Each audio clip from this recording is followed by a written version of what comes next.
Selamat siang, Siap. kita ketemu lagi dengan channel TMDI, channel yang mengedukasi, memberikan informasi terhadap isu-isu strategis di bidang perdagangan, perindustrian, dan investasi. Bapak-bapak dan ibu sekalian yang kami cintai, pada hari ini kita akan berdiskusi mengenai isu yang menarik pada saat ini, yaitu isu pelarangan impor pakaian bekas. Untuk itu kami sudah mengundang pakar-pakar yang mengetahui mengenai impor barang bekas ini, bagaimana sih sebenarnya, apa untung ruginya bagi ekonomi kita.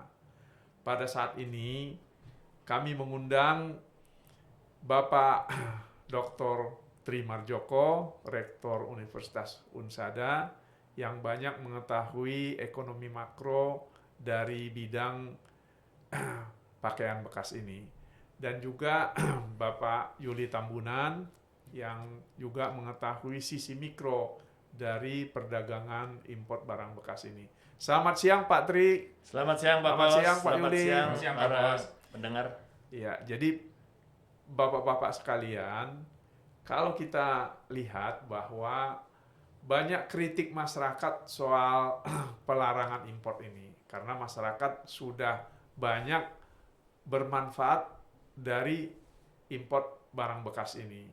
Akan tetapi, bagaimana sih sebenarnya menurut pendapat Bapak supaya kita bisa berdiskusi? Silakan Pak Tri. Ya, terima kasih Pak Pos. Selamat siang para pendengar, pencinta channel TMDI.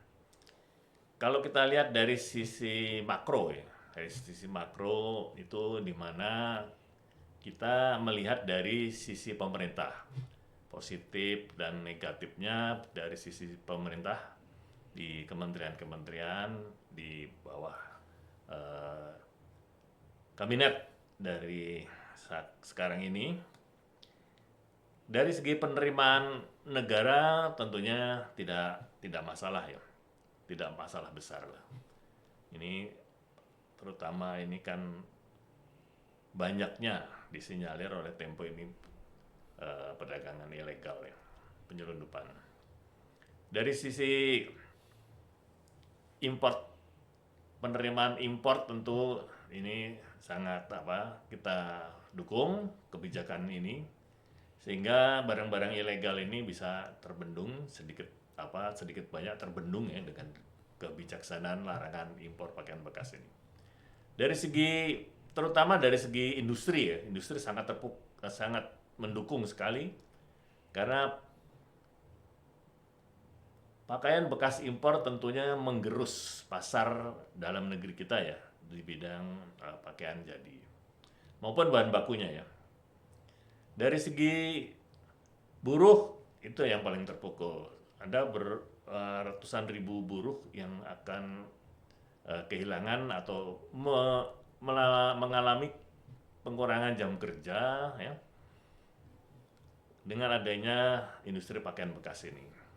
Itu dari segi makro ya. Dari segi yang memanfaatkan konsumen kita juga pembeli barang istilahnya thrift ya, itu tidak banyak ya. Hanya beberapa anak muda saja dari segi itu tentunya tidak banyak dibandingkan yang menderita akibat adanya pakaian impor bekas yang sangat banyak ya sebelum adanya larangan ini. Coba kita lihat dari segi mikro. Pak Yuli, bagaimana kira-kira tanggapan dari para pedagang mengenai pelarangan ini?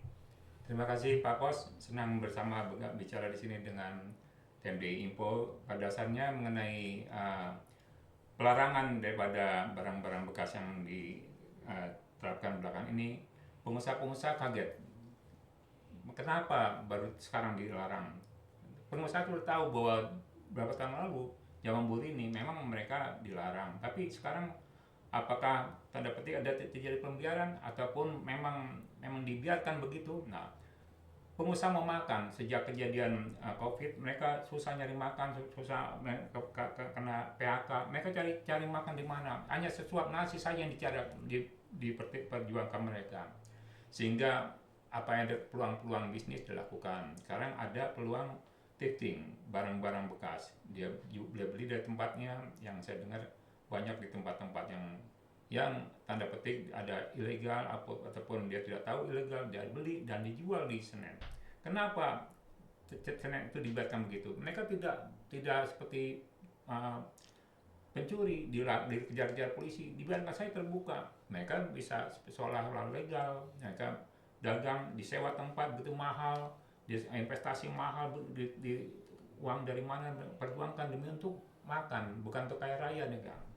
Jadi pada dasarnya mereka itu mau berusaha untuk makan, berikanlah mereka kesempatan untuk berusaha, gitu Pak.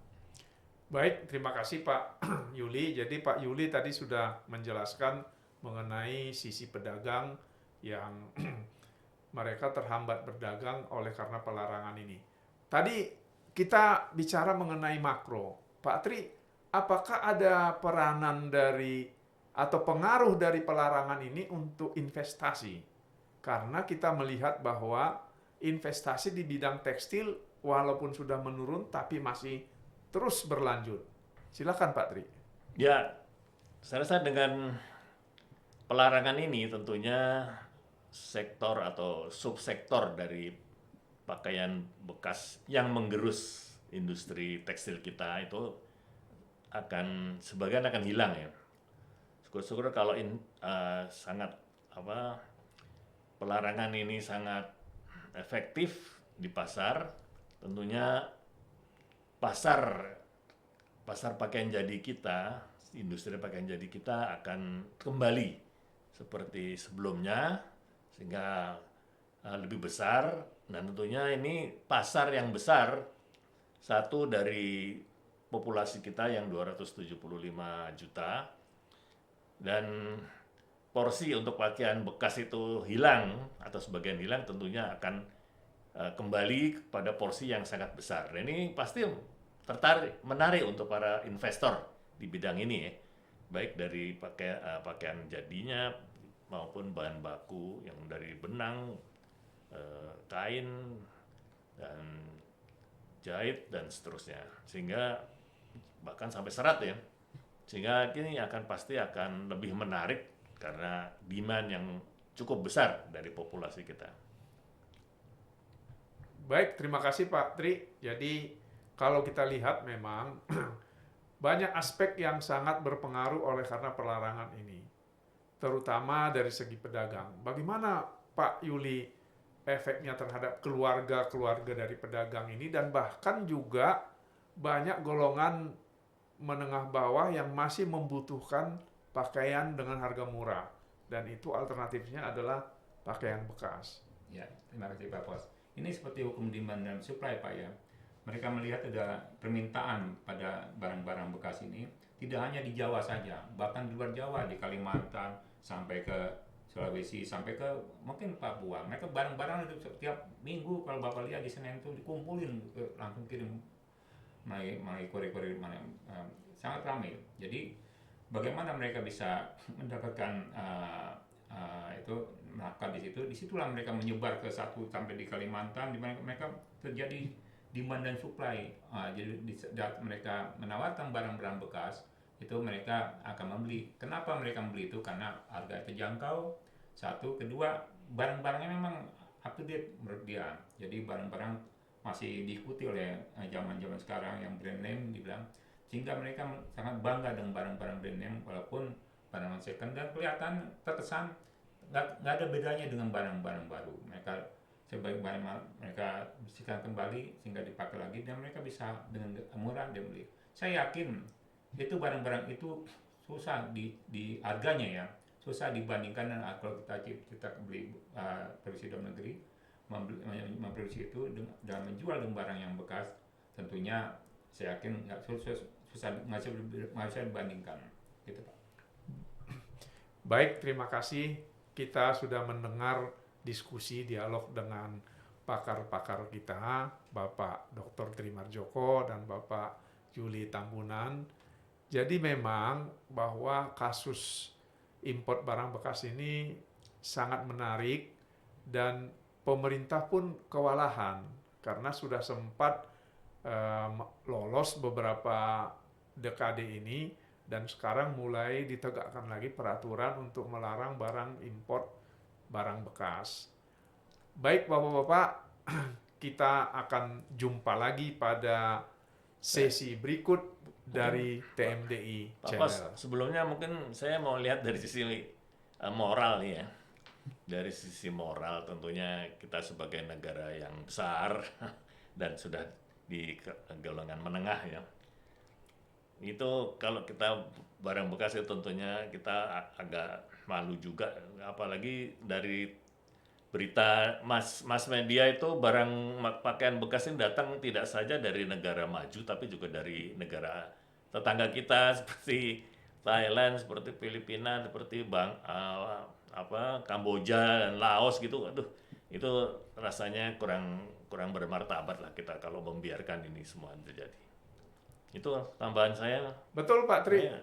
Dan memang secara moral juga negara kita menjadi sangat-sangat Jadi sampah kayaknya. jadi tempat sampah dari barang-barang bekas dari negara lain. Tapi permintaan dari sisi pengusaha-pengusaha, ciptakanlah kami usaha apa pengganti mereka bagi mereka.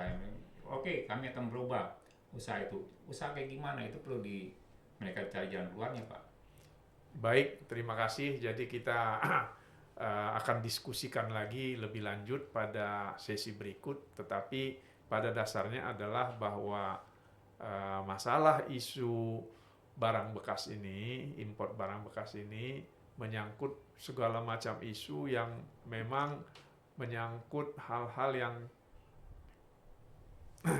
tentang kemiskinan, tentang moral, dan juga peraturan yang belum diterapkan dengan baik. Baik, sampai ketemu lagi pada channel TMDI yang akan datang. Ya, terima kasih Pak Pos. Terima kasih. Terima kasih Pak Bos.